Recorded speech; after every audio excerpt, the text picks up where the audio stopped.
Hello and welcome back. This is Candace from Candoodle, and today I am doing a fun collaboration with my good friend Karen from Card Stamps and Ink. So let's get started. So today we're going to be using some various Lawn Fawn products, including the gift card pop-up, the double slider surprise for the banner, the special delivery and special delivery box add-ons, stamps and dies, and the cloudy stencil.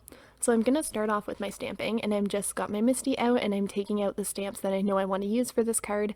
As you can see, I am using some scraps of white cardstock. I keep all of my scraps, especially when it's my good stamping paper. I always find a way to use them, especially when I'm doing cards that have a little critter stamps. So definitely don't throw those out, especially if it's your good paper. And I'm using my Gina K amalgam ink because I am going to be Copic coloring these. And so from the box add-on set, I got the little box as well as the string ties that kind of hold it, because I want the birdie to be holding this in his mouth like he's delivering something. And you can see a little tiny stamp on my desk there. I could have stamped it and die cut it separately, but I thought I would just stamp it right onto the box since the die cut won't get in the way at all. So while I'm doing the Copic coloring, all the colors will be on the screen as usual, and I am going to tell you a little bit more about this collab. So Karen is one of my good friends. She is amazing and hilarious, and she makes the prettiest cards. And when I say she's hilarious, I mean it. If you ever need a laugh, go to Karen. And she's actually one of the first people that I started following when I started my card making Instagram. And I knew she was Canadian, but I had no idea she actually lives only like less than 30 minutes from me. And so she posted 2 years ago about going to a Scrapbook and Cards Today event, and I had happened to be going to it too, so I messaged her and I was so excited. I was like, I've never met anybody in real life from Instagram. This is so exciting. So when we were there, we actually both ended up taking Kathy Rakusin's class for coloring, and we got to talking, and the rest is just history. So now we craft together on FaceTime. We could craft together in person, which we used to do, which feels like forever ago now, but you know, COVID got in the way. So hopefully we'll be back to that one day again soon. But until then, we have FaceTime. So we just thought we would do a fun spring collab together, since she's getting a little bit back more into doing the YouTube videos. So I decided I wanted to do some partial die cutting with this gift card pop-up die. So I will admit, I had fully done the background and then I accidentally cut through the middle of it, because see where that oval is? You don't want to put that part through your die cutting machine, and I thought that where my plates were it would be safe, and alas it was not. So I had this beautifully blended background and I completely ruined it by putting it through. I might end up using it for an actual gift card slot, but it wasn't good for this card.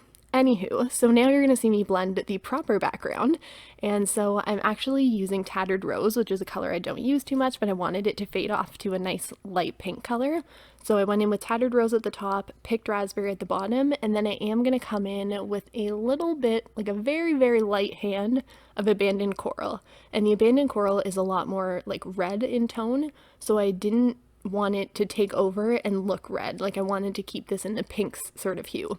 So I'm just putting a very, very light hand down because we're going to do some tone on tone stenciling, which is something that I am becoming very obsessed with these days. I did it on a card a little while ago and I haven't been able to stop ever since. And I'm just cleaning off my brush there so I can use it for other colored inks after. So now I'm coming in with these same colors. I'm going to use picked Raspberry and just a hint of Abandoned Coral towards the bottom, but I'm really blending that out with pinked Raspberry, again, to avoid getting into the really red tones. And I'm coming in with a bit heavier of a hand, and I'm using my Tim Holtz blending stumps because they give a bit more of a pigmented color. So I wanted this to be a little bit darker so it would actually give some dimension and it wouldn't get lost in that ombre background. And so as you can see, I'm not very decisive when it comes to the clouds, but what I love about the stencil is you can see through it. You can't see through it fantastic on video, but in person you can, so you can tell if your clouds are gonna, like, where they're gonna end up, because if you can't tell, sometimes you end up with, like, you use the same one twice in a row and then you're like, oh, that doesn't look nice because it doesn't look as natural, but maybe that's a me thing. Anyways, so now we're gonna stamp the sentiment, and I wanted it to curve along the banner, which it wasn't sticking to my paper. So what I needed was some acetate, and I was being lazy and used the back of my stamp packaging. So basically the acetate is sticky enough so the stamp is going to stick to it, and it allows you to kind of form it into the curve that you want, and then put down your Misty and it'll pick it up in that curve. So now it is going to be curved just like my banner. And so off camera I did put some anti-static powder pouch on that because I am stamping with Versamark, and then I am going to put some white embossing powder on that and heat set it. And I used the sentiment that says special delivery. So I could end up using this for a baby card, a birthday card. It could be good for a bunch of different occasions. So I decided I wanted that center panel popped up on some foam, and instead of using foam tape, I am trying to use up some of my fun foam. I always cut both sides because the natural edge isn't always super straight on the fun foam, especially this is like the kids variety. And I picked a color that kind of coordinated with the front of my card base, just so if somebody turns it sideways, it still looks a little bit cohesive. I know, totally not necessary, but it's a thing. So I glue that down to the back with some strong double-sided tape. I don't usually use my super strong double-sided tape for this, but I have run out of my ATG, which I didn't think would ever happen, and I thought I had refills and I didn't, so alas, Amazon had not gotten here yet by that point. And when I did glue it down, I noticed there was a bit more white space on one side than the other, but don't worry, we are going to fix that. I'm just going to get out my trimmer and cut down one of the sides so it's more even. And so now I am just assembling where I want everything on the card to go. I have my little chick and his little wings that go behind him, and then I'm going to start gluing everything down.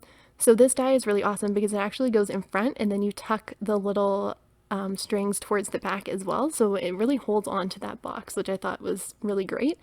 And then I'm just gluing my chick down. You could totally make this into an interactive card. I've seen some people use the arms of the chick and do the waving pull tab slider. I thought that was super cute, but I wanted to prove to myself that I'm capable of making a card that's not interactive and still thinking it is cute. I get very addicted to interactive cards, and it can be hard for me to stop.